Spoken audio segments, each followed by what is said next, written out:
Thanks for tuning in to CPA Life, where today we look back on John Randolph's conversation with Zane Stevens, co-founder of Protea Financial. Zane dives deep into Protea's process for establishing a fully remote firm that looks after its employees, establishing a niche in the wine industry, and more. Welcome to CPA Life. Hey everybody, welcome to another episode of the CPA Life podcast, where we spend time talking to firm leaders and industry insiders all over the country who are going against the grain and building more modern firms that are growing, thriving, and giving people amazing career options while not demanding that they sacrifice their family at the altar of their job. And today we're joined by Zane Stevens, who is the founding partner of Protea Financial, which is a firm that's been kind of on the leading edge of what a lot of firms are trying to do, which is create a much more employee-centric culture, because you guys have been doing this now for almost 10 years. Is that correct? Yeah, thanks, John. Thanks for having me on. Yeah, we've been fully remote since day one, which was we started out in March 2014, so 9.5 years, approaching our 10-year anniversary. So you guys have probably done a lot of things right, done a lot of things wrong, figured some stuff out along the way, and we're going to talk about some of those things. We're going to spend time talking about kind of where you are today, some of the things that you and your team are doing to build a firm that prioritizes people over profits, and how that's impacted not just your team, but your clients as well. But to do that, I think sometimes we need to look back and talk about how you've gotten to where you are today. So tell us a little bit about where you came from, how you started out down the accounting career path. Yeah, no, great. So, currently I live in California, but that's not where I started out. I am originally from South Africa. I've been living in the US now for 10 years. So, typical story in high school, really good at math. And people said, well, if you're good at math, why don't you try this accounting thing out? Now, I did do it as a subject in high school. I got pretty good marks at it as well. So, people forced me down that way. The idea was, well, if you become an accountant, you'll always have a job, which is true. So I said, sure, why not? I went off to study, and my qualification, the course I entered into was BCom Accounting for Chartered Accountants. It was super specific, like you're going to become a chartered accountant, CPA. I had no idea what any of that meant. I had a few friends that were going to do it as well, and they said, well, okay, come along. And I went into it, and I was like, oh, this is fine. In hindsight, right, as I said today, I'm very happy about that decision. Maybe wasn't the happiest when I was sort of forced into it, but it turned out to be a very good position. I think one of the things when you first started studying accounting, they don't teach you a lot about people management and people skills, right? It's just get in there, study really hard. You got to be smart. You got to know the numbers. You got to know the figures. You got to know all the legislation, and they forget about the people side of it. And I think for me, when I eventually went off, did my undergrad, did my postgrad, and started off at KPMG, I quickly realized there's a big people portion of becoming an accountant as well, and being able to interact with others, interact with your team members and clients. That part of the more social side of it sort of pushed more into my strengths. I'm able to talk to people. I'm able to connect with people. I can really understand what they need to. So straight from college, went to KPMG. To become a chartered accountant in South Africa, you have to do 3 years of training contract. So I signed up at KPMG for those 3 years with a major focus on audit. And that's sort of where you start out in South Africa. You've sort of got to do your time in audit to get going. So you touched on something that's pretty interesting, and I've never really thought about that. And there's so much emphasis put on the education piece of accounting that has to do with numbers and analysis and business decisions. But there really is so much of this that is a people component to the business, and there's not a lot of emphasis put on that coming out of college, like you said. Why do you think that is? I mean, it's obviously there's a ton of coursework that you've got to get in, and I don't know if that plays into it or what the case may be. Well, I think part of it is the coursework you got to get through in South Africa as well. The colleges, the universities that do have these accounting programs do get judged on their who's the best program by their pass rate when it gets to the board examinations as well. So they're trying to get people in and full of information so that they can get close to or 100% pass rates. So the university aren't really rewarded for all-round students. So what they're rewarded for is people being able to pass exams. So why would you focus on the soft skills at all, right? Yeah. So a big part of it for me is that if you are going to go into, and this is really for any profession, not just accountants, like you need to find opportunities to develop skills outside of the technical knowledge. I did, Toastmasters when I was in high school. It's a great opportunity for a lot of people. Like if you even are nervous talking to people in general, that's a great place to go learn how to like stand up in front of a group, talk to people in a clear, concise way, and to sell your message. I think there's plenty of opportunities. Join the debate team, write some poetry, talk to people as much as you can, get into some social groups at school. When you're applying for colleges, all of these things are important, so you might as well take advantage of them while you can, because once you get to college, nobody really gives a shit anymore. They just want you to pass the grades and get through the system. Yeah, we've developed a society, whether it's in South Africa or here in the States, we've developed an education system that is teach to the test, teach to the standard of the test. This is the test. We want you to pass the test, and that's what everybody is going to be judged on. Not are we creating a well-rounded individual, like you said, that not only can do the technical aspect but can interact with people, that can communicate with people, that can bring solutions to the table, and not just sit in a corner and figure out 2 and 2 equals 4. It's tough. Now, the good thing is, like you said, anybody that's willing to make that additional investment in themselves, time, energy, money, effort, whatever it may be, I think anybody that's willing to make that investment is going to stand out early on in their career. Now there may be a leveling of the playing field as firms or companies invest in people to develop some of those skills. But if you've got those skills walking in the door, you're absolutely going to stand out from amongst your peers, because there's not a lot of people that are developing those skills in the academic world today. So how did you end up going from KPMG to being here in the States and starting Protea? Yeah, so spent 4 years at KPMG, 3 years of my training ship, then stayed on an extra year. Went from audits into advisory, doing some internal audits along the way. Totally different areas in advisory. I was very fortunate that I got a lot of experience. Though it was 2008, the world was in a global recession, and it was very hard for KPMG to offer permanent contracts. So I went out at that point and looked for another job, and was fortunate enough to land a job with the title of management accountant for a listed subsidiary of a technology company. Really, what I was there was a controller of my own business unit, effectively this big company with multiple business units. I got to look after that one. I was lucky enough to then be promoted into a more senior role where I oversaw all the management accountants. During that time, though, my wife was working for a winery in the Cape Town area. They happened to have American ownership. They really liked her. She's a much better accountant than I'll ever be. And they offered her a job as the CFO of their investment and consulting company out in California. After about a 6 to 8 minute conversation, we said, sure, why not? Let's take up the opportunity. And about, I think it was 8 weeks later, she moved to California, and I followed about 3 months after that. Really great opportunity for her. Fun opportunity for me, because from sort of the first 4 months I was in the US, I was a house husband. In the greatest physical shape of my life. I was exercising 2 or 3 times a day. Even just going to go buy groceries, I'd walk to the grocery store, buy the groceries, walk back with 6 or 7 bags in my hand. Why not? Eventually joined that same company in an FP&A type role. The idea is that I would have done a lot of long-term forecasting for some of the projects that they were interested in investing in, sort of seeing what it will take from if we buy this piece of land, plant vines, build out a tasting room, and start selling. At what point, how long will it take for this money to actually turn into a situation where we can sell? We quickly realized there is a ton of that work, but they all sort of look the same way, so it wasn't taking a huge amount of time. But what we did see that there was a very big gap is once we had these investments and they got started going, we had nobody to do the bookkeeping and accounting. We went to the markets, had a look what was out there. We weren't that impressed. It was either really expensive, really bad quality, or both. So we were sitting at my business partner's apartment in San Francisco and came up with this bright idea of, I know a lot of really smart people back in South Africa. I know a lot of them who are trying to re-enter the workforce, moms that have had kids and are looking to restart their career. Let me reach out to a few of them, get them to help me out with doing some bookkeeping. I'll sort of be the face on this side, push work down to them, and we'll work on that structure.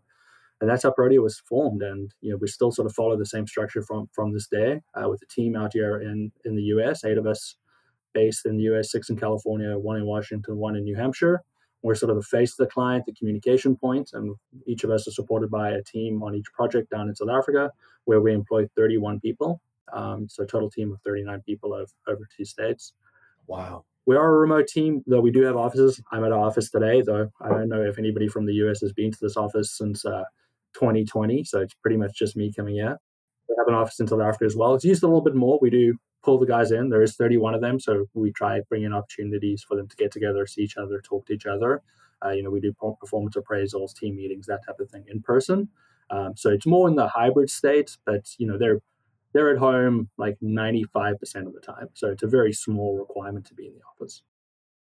I want to talk about a couple of things and kind of hang out a little bit today on we'll touch on a couple of two or three topics, but there are things that I believe are significantly impacting the accounting industry and things I think that you have some pretty strong opinions on based on some of your content that you post on social media and things like that. And one of those is kind of where you guys have been since the inception of the organization, and that is a remote firm.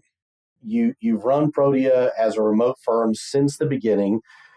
That was obviously the decision driven by your own personal desires and not some worldwide epidemic external force that put you down that path. It sounds like part of what drove that was your contacts of people back in South Africa, but it's been almost 10 years and you're still remote. Tell me how that's impacted your firm, how that impacts the decisions you make, things along those lines. Yeah, I mean, a big part of it sort of coming from it was sort of twofold, right? One is if we trust people, does it really matter where they work, right? There's always this big focus in on input, right? If I see a person in their seat, they got to be doing some work, which, is total garbage. There's a lot of people that will sit at their desk for hours and hours and hours, and you ask them what they get done for the day, and they can't really show you anything.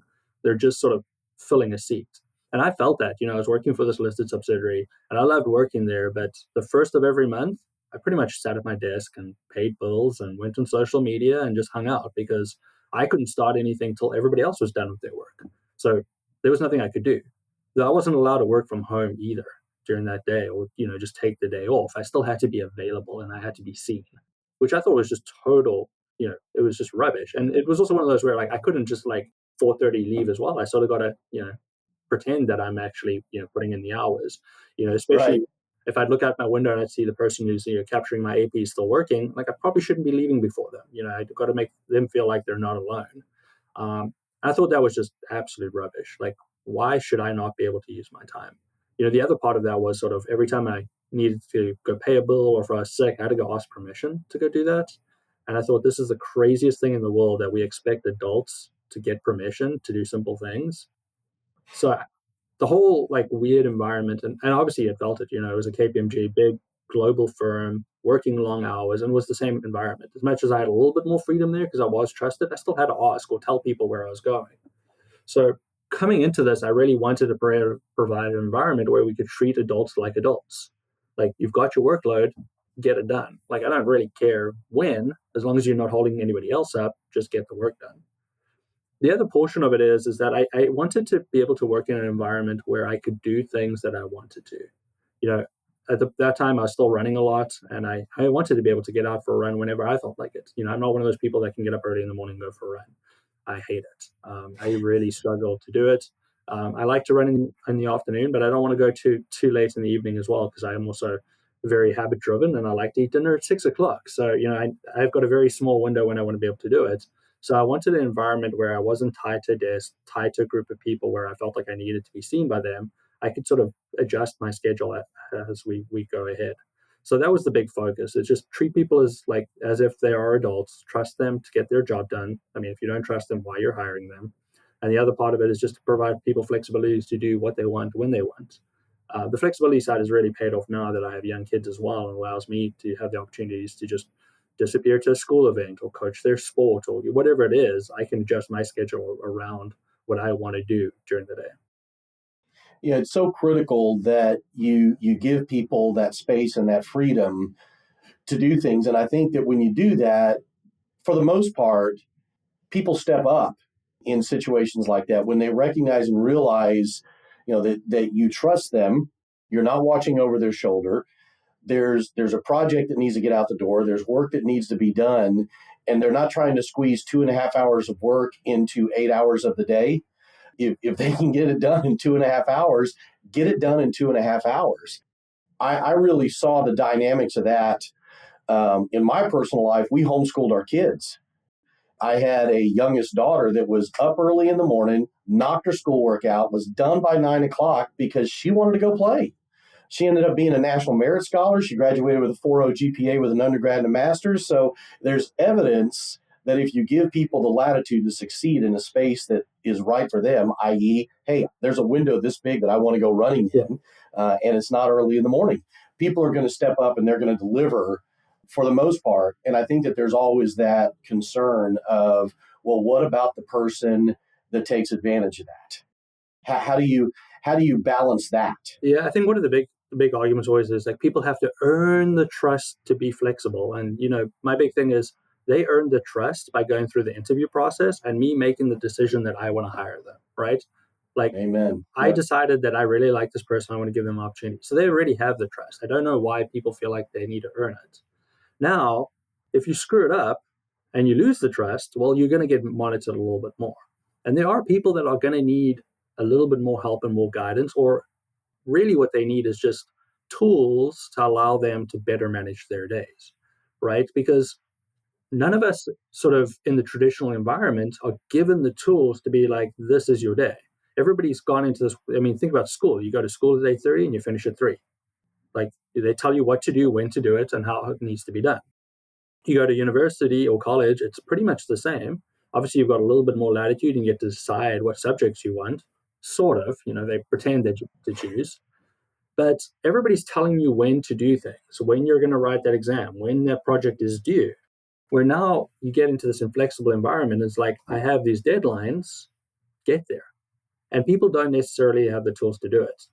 So, definitely some of our more experienced team members or team members that have been in environments that are very rigid do need some additional tools. And we're more than happy to provide them with different options that will help them better plan their days. But I think one of the best things that we always tell our people that are struggling a little bit is just do today what you can do today. And that means sort of if you have a 2-hour day or you don't have too much and you don't have any deadlines, but there is stuff that's going to be done tomorrow that you can do today because you have the information, you might as well do it. Rather put in the time today because you never know what's going to happen tomorrow. A once-off thing can come up. You could have an IT issue. You could have a family issue that you have to go deal with. So the best way to deal with flexibility is if you've got the time, do the work. Mm-hmm. Worry about, the free time tomorrow. And in the accounting environment, it's pretty, we pretty much see it. We've got month-end closes, which are super busy. And then at the end of the month, it drops off. So if you sort of put in the hard work in the first sort of, 2 weeks of the month, the second 2 weeks of the month is going to be a lot easier. So you can figure out how to get it. For the people who do try to take advantage, well, they're probably not going to be around for very long, right? If you create a culture where we are all a team and we're working together, the people who are not working as a team will quickly get flushed out the system by other team members around it because they're going to be ostracized because those people are going to be like, you're not playing the game, which means I'm going to be punished because they can't just sort of punish an individual. Like they'll have to change the rules for everybody. And I don't want to change the rules because I really like the environment I'm working into. So you either step in line or step out. I think that part of the challenge is there's always, and I hate using the word always, there's going to be bad apples. There are going to be people in every situation, whether you're in an office or you're working remote, there are always going to be people that are going to push the boundaries and not deliver at the level that you want them to deliver at. But, I think that one of the challenges that a lot of firms face looking at a remote possibility is, number one, it goes against the grain of what the individual has dealt with most of their career. About a year and a half ago, I had a client that I'd been talking to about moving their business to remote because they weren't in a very appealing geography to get people to go to work in. And after about a year and a half of conversation, he called me and said, hey, I've given this a lot of thought. And after talking to my wife and some of my mentors, I've come up with the only reason I can tell you that we're not remote. And it is, I don't want us to be remote. And I've also come to the realization that that's not a good enough reason. But what I was going to say is you're always going to have people that are going to push the boundaries. And I think so many times we try to run our business by the exception and deal with the rule when it arises, when in reality, if you've got, in your case, 30 plus employees, why should we run the business because one or two people don't step up to the plate when the other 30, 35 people are delivering at a level that allows us to be remote? So many times we look for that person that isn't delivering, and then that's what drives us to make the decisions. What have been some of the challenges that you face as a leader in a remote firm? Yeah, I think the biggest challenge in a remote environment is communication. Communication is tough, right? You can't just waltz over to somebody's desk and have a quiet conversation with them. You can't walk through a room and see if somebody's struggling and have a conversation with them. So creating structures around communication on how people reach out for help, how people sort of ask questions or get information or reach out to clients is really important. So communication in general in life is really difficult, right? But when you're in a remote environment, communication becomes extra tough because you don't have the non-verbal cues to give you a good sense of how that person is doing. Yep. So changing the way we communicate and what that communication looks like. But what's important when any sort of communication system is being set up is remembering that it has to change, right? In 2020, the world shut down and we all jumped into a world of like, oh my word, we're all in some deep trouble here. Our Yep. communication at that point changed a lot. We went from once a month check-ins with our team members to once a week check-ins because it was important for us to talk to people then because there's more than just work going on. There's a bunch of really tough things in life happening at that point of view. There's a lot more isolation, a lot more people all by themselves. So they needed, interactions, communications a bit more than traditionally would have been needed. So the biggest challenge with a remote environment is the communication and creating those processes. So you really have to figure out what your team needs, how often they need it, and what the communication looks like. So creating structures to say, this needs to be on email, this needs to be on some instant messenger, this type of communication needs to be a call, this type of communication needs to be, a video call or in person. And creating those rules and structures to be able to do that, as well as creating a schedule of all the interaction points in time and when they're talking to various people. Again, like we're sort of playing around with it all the time and adjusting it. But we went from a situation to what are we now? Probably about 11 months ago, I was still talking to every single team member in the company once a month. It was a great system, but obviously not a very sustainable system. If you have 38 people, there's not 38 business days in a month, right?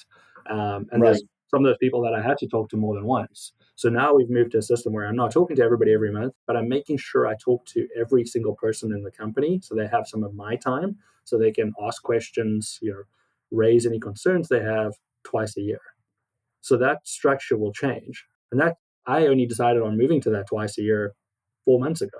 I had some conversations with some team members that I hadn't spoken to for a while. I was like, you know what? These are really important. I don't want to lose them. So we're going to create another system to be able to do it. And we make those adjustments. You sort of look at your team, and your team's going to change, right? As you're hiring and people are moving on, your age of your team's going to move, the needs of your team are going to move, and then the outside world environment needs are going to change as well. So you got to constantly look at your team and manage and adjust communication. But communication is going to be the toughest challenge that anybody in a remote environment is going to face because you just aren't used to not seeing people. I moved our business to fully remote in 2018. I will contend and happily discuss with anybody that wants to discuss it that one of the challenges, or I should say one of the reasons why people push back on remote is it is a whole lot easier as a manager and a leader to manage in a physical presence environment. It's a whole lot easier. It's less work. It's less investment of time. You don't measure the minutes, in my opinion, sitting in an office the way that you measure the minutes personally working remote. Because if you don't manage your time properly and have specific end and starts to your day and have boundaries around yourself, you will find yourself as a manager and a leader sitting at your desk at 7 o'clock in the morning and sitting at your desk at 9 o'clock at night and trying to squeeze everything in there. And if you don't find a way to manage that time better, i.e., communicate with your staff more effectively, more efficiently in a process type situation, you're going to kill yourself really quick. And I think you're right. I think communication is hypercritical in general.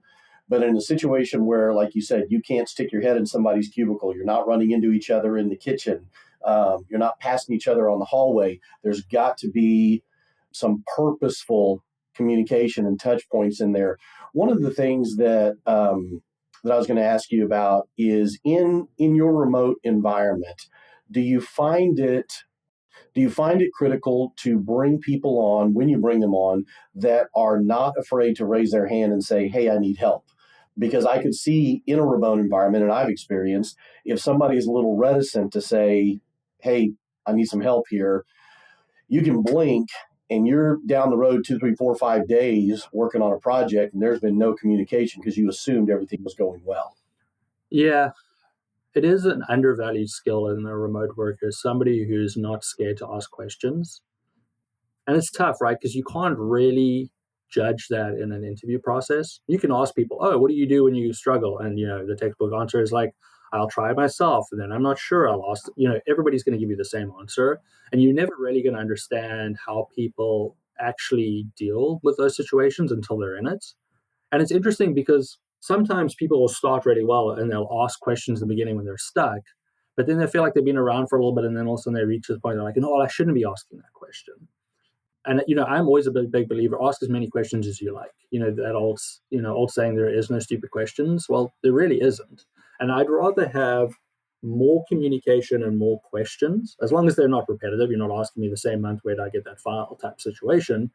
Right. Those are totally acceptable, because we'd rather get it right the first time. Yeah, I like to tell people that sometimes you just need to slow down to speed up. And the concept behind that is, if I slow down, ask the questions, make sure I know what needs to be done, and I do it as best as possible the first time around, there'll be less review queries and we'll get through the process a lot quicker. Where if I run into it blindly, I'm most likely going to make mistakes or answer the wrong question altogether. And we're going to have to start all over again. And it's just going to put more pressure on the rest of the system because everything else gets backed up behind it. So on your question, I think it's really important to find those people that are willing to ask the question, but I think it's really important for people to understand in general, if you are going to go to an environment where you are working remote, you sort of have to put your pride in your pockets and not be scared to ask those questions. You'll be much more successful and much happier if you work in a way that you understand that you don't know everything, and at times you need some guidance and some help. Well, I think that it's so critical in an environment like yours, and we had messaged about this. You guys are a time and billing environment, and so I think it's critical for any firm that has any component of their business in a time and billing model, because if someone's not asking questions and you're assuming that work is getting done, you can blink again and you're 2, 3 days down the road and you've blown through your budget of what was put there in time because somebody didn't want to ask a question. And next thing you know, you're trying to figure out how are we still going to make money on this project because this person wasn't asking the questions they need to ask. Yeah, I mean, the one advantage we do have is that we do pick it up sooner than we would if it was value pricing, right? Because then we're just caring about the outcome. So you'll quickly be like, wait a minute, they've burned through 16 hours on something I should have taken 4. Like, something's up over here. So it does give us the advantage that we can see when people are struggling a little bit quicker. But yeah, it is tough, right? It is trying to create processes and we're asking the account managers, the US-based people, to be cognizant. Keep an eye on your team members, especially if they're on a big task. Like, inventory costing is probably the hardest thing we do for the wine industry clients that we have. So if they're doing it, especially if they're doing it for the first time, or if they've gone through it and you've seen them struggle before, you've heard from another team member that they've sort of struggled on it, is, ask them questions, check in with them more frequently, set up a phone call, jump on a phone call. Let's talk through about what we're going to do. I think that's one of the things that we forget about in a remote environment is that we can have a voice conversation. Like, we can jump on a phone call and we can talk to each other. That is allowed. It doesn't mean because we're in a remote environment, everything has to be on email. So I'm always encouraging people to have conversations at the right time, and understanding when those right times are is really, really important. Because I do think when you are in an office environment, you get a lot of cooler talk or just burnt time because people are just having conversations for the sake of having conversations. And Yep. because we're in front of each other, we're just going to talk about, what I did for dinner last night, what I have going on for the weekend. And then all of a sudden it's like, oh, we've been talking for 45 minutes and we still haven't even touched the problem. So talk to me later if you have anything going on, and nothing actually happens. So with this remote environment, you can be a little bit more precise. Hey, we need to talk about this inventory costing. Let's jump on a 15-minute phone call. Bang, bang, bang, get it done. And it's much more focused. It's about delivering that final product. It's about helping that person get through to the next steps and hopefully building their confidence so that they can provide a better outcome, feel like they've achieved something, and again, we'll all be happier. I was talking to a client the other day about the concept of, not having that water cooler talk, and his mindset was we lose value when when we're not in the office together and we're not having that hanging around time kind of conversation. And I told him, I said, look, I agree with you, because I'm going to tell you right now, when I worked in an office environment, whether I was leading the firm or I was starting my career and was an employee, I was probably one of the worst guys at that water cooler, because like you said, we're talking about what movie did you go see last night? What did you do with your family? How are your kids doing? And next thing you know, you blink and you're 45 minutes still standing around talking, and there's been no work done. There's been nothing productive done. And how anybody can sit there and say that is a significant loss that's detrimental to an organization because we're not in the office, I will tend to argue with that gladly with somebody. I don't think that's something that brings a ton of value when you look at the potential downside of it. Yeah, I mean, there's value with it, right? Though, Yeah, building relationships does come from it, but I think there's better ways to do it. And, being a little bit more thoughtful with your time and being very, this is my time to build relationships. This is my time to help, rather than trying to intermingle them and actually not achieving anything. I think it can be really helpful. So, we lose the water talk, but it gives us an opportunity to create more social events. It gives us an opportunity to create more community outreach projects. There's more opportunities for training. So, you're replacing that with much more productive, specific time that really helps develop relationships, helps people grow, and helps them sort of just feel better about themselves in general. absolutely.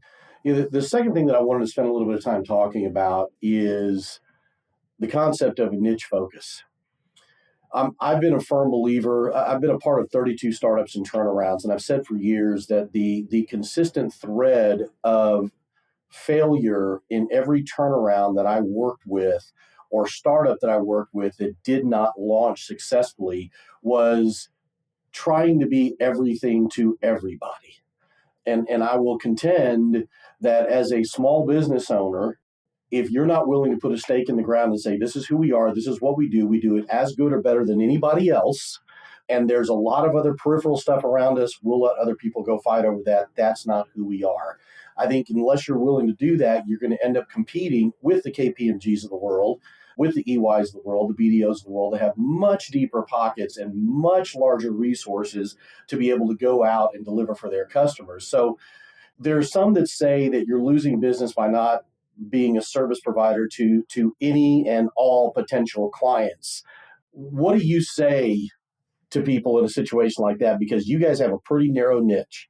Yeah, it's an interesting one, right? Because I didn't start this with a plan to have such a tight niche like we do right now, right? We obviously started in the wine space because that's where we came from, consulting and investment on the winery side. So we started with wineries. But then we went pretty broad. We sort of just helped a bunch of people that we knew, friends and family, effectively. Not real friends and family, but investment friends and family. And we did go a little bit wider and broader. But Right. what I quickly realized as we started growing is that if you're trying to do every industry under the sun, it becomes really hard to standardize processes and procedures to be successful. If when you're small, it's sort of Mm-hmm. okay to get away with it because you can customize for each single person. But if you're trying to scale and get a little bit larger, it becomes really hard because once you lose the consistency, it becomes very difficult for people to generally understand what's going on. The other thing that we sort of niche like a couple of ways, right? We obviously focus on the wine industry, but we're also very specific on the type of work we do. You mentioned that sort of be everything for everyone for me, that creates an environment of I'm going to over promise and under deliver. where I really want to be in a space where I under promise and over deliver. So we're Mm-hmm. very keen on focusing in on what we do very well, and that is controller level downwards. So we're just not focusing in on one industry, but we're also very much niching down into what the skill sets we have and where we can be really helpful, and also the services we believe that our target clients really need. So transactional accounting is what we want to do because we can do it really well. And if we do it accurately, consistently, and on a timely basis, it then creates the opportunity to provide the management reporting, which allows those customers to make better business decisions. So we're not just focusing in on an industry, but focusing in what we do and not trying to create this massive, broad spectrum of services.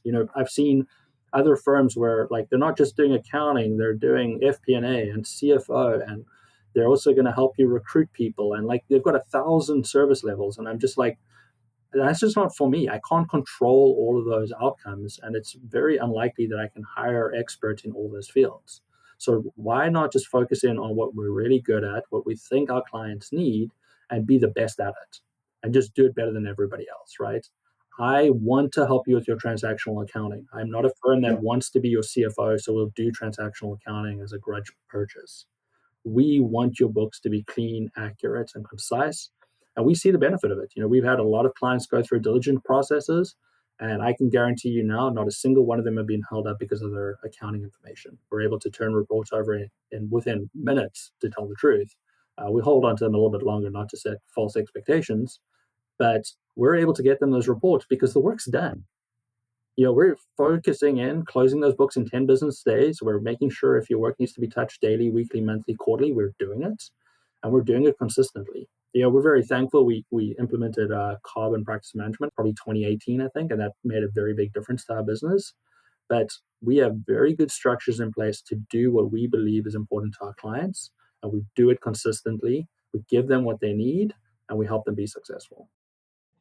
Which I think is so critical in the world that we're in today is, and if you look back to 2020, when the pandemic hit, I think that the biggest issue that most small businesses had when they were going to pursue a PPP loan or any other type of EIDL credits or grants or anything like that was they didn't have books. Some of them didn't have books at all, or they had books that were so off and incorrect. And I think it put a huge spotlight on the importance of transactional accounting and having books that were readily available and quality numbers that you could work with and run a business by. I don't think I have a single client today that has some piece of either a client accounting services or is a focus that what they do, like you guys, that their business isn't growing tremendously because a lot of small businesses realized how critical that was, and it was something that they weren't focused on right now. And I mean, the proof is in the pudding, right? So with our clients, 100% success rate on PPP loan applications. Wow. Also in that first trough where everybody is scrambling for money, 100% success rate on applications for clients who wanted to do it. We're a small little firm. At that time we were 20 people, but yet we were able to get every single client in and get them all the money they wanted, no problem. And the only reason for that is that their books were up to date.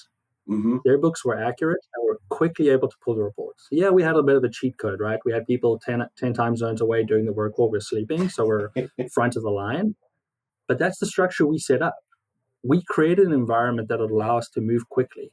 It doesn't just help in like PPP situations. It helps in diligent situations where they need reports quickly. It helps when they're trying to get bank financing and the bank gets information.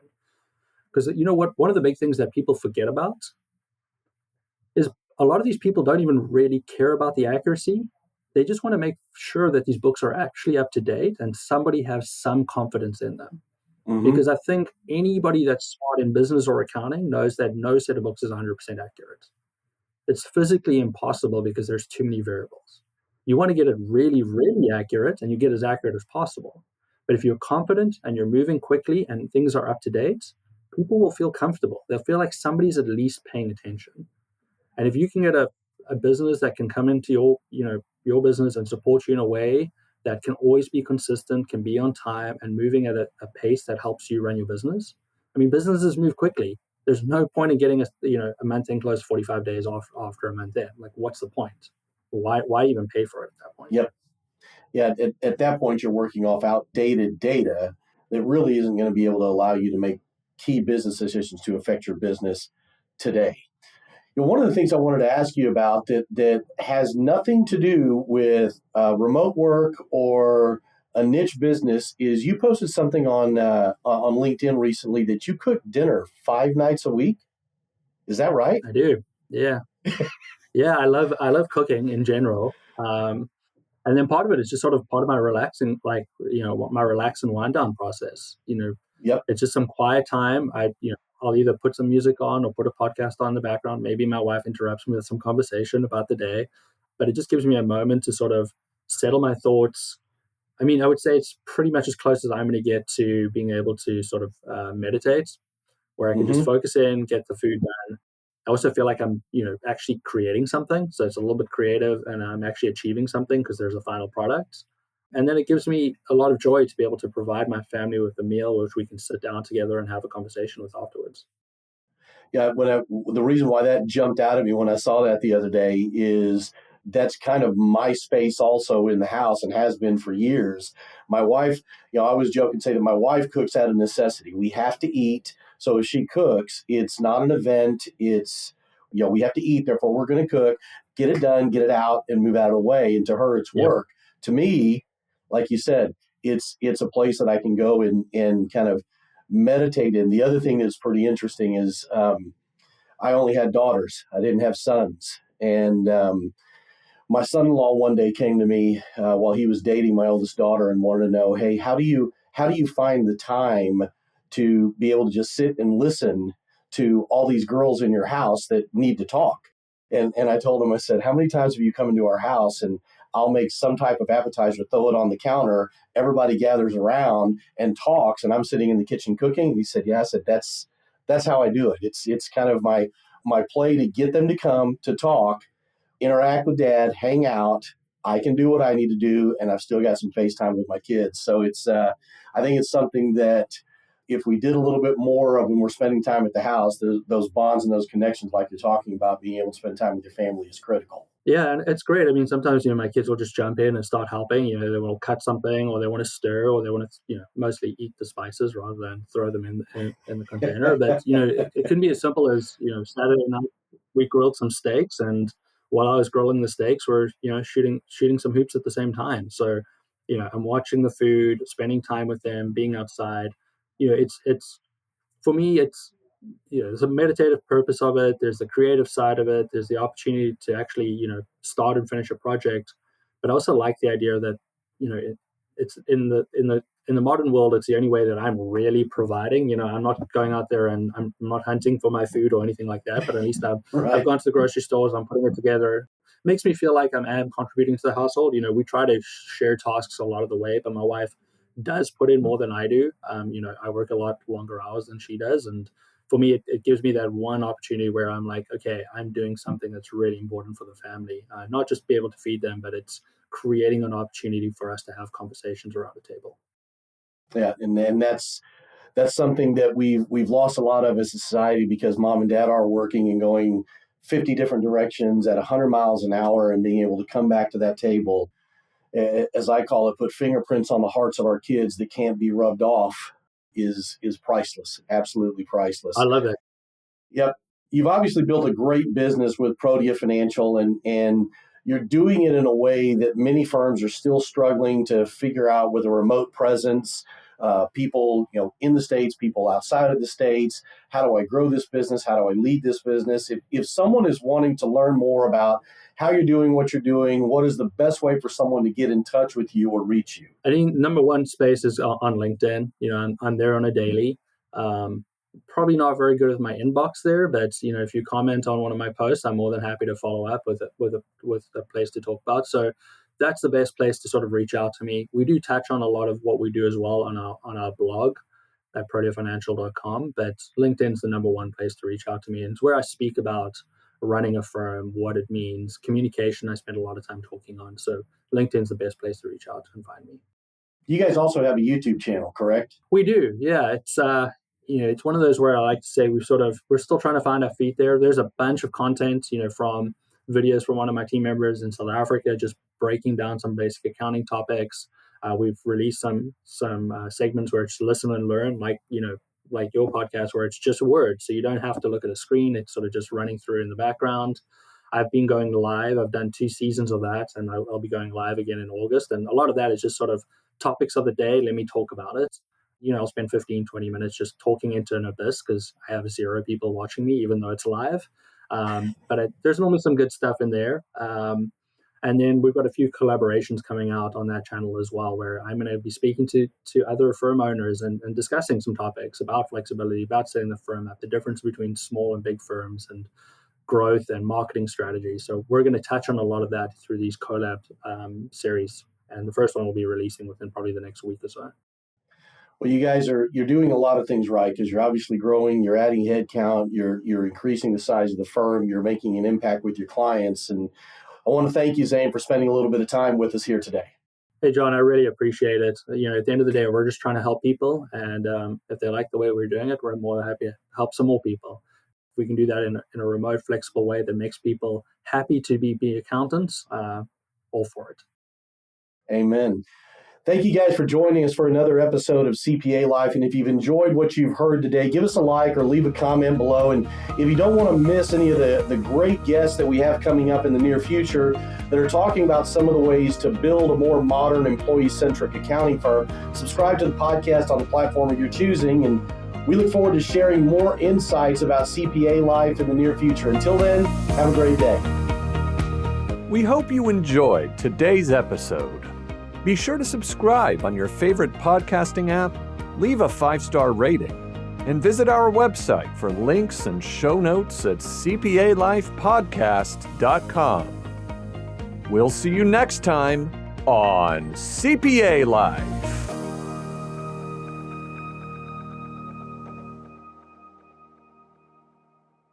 ProfessionalProductions.net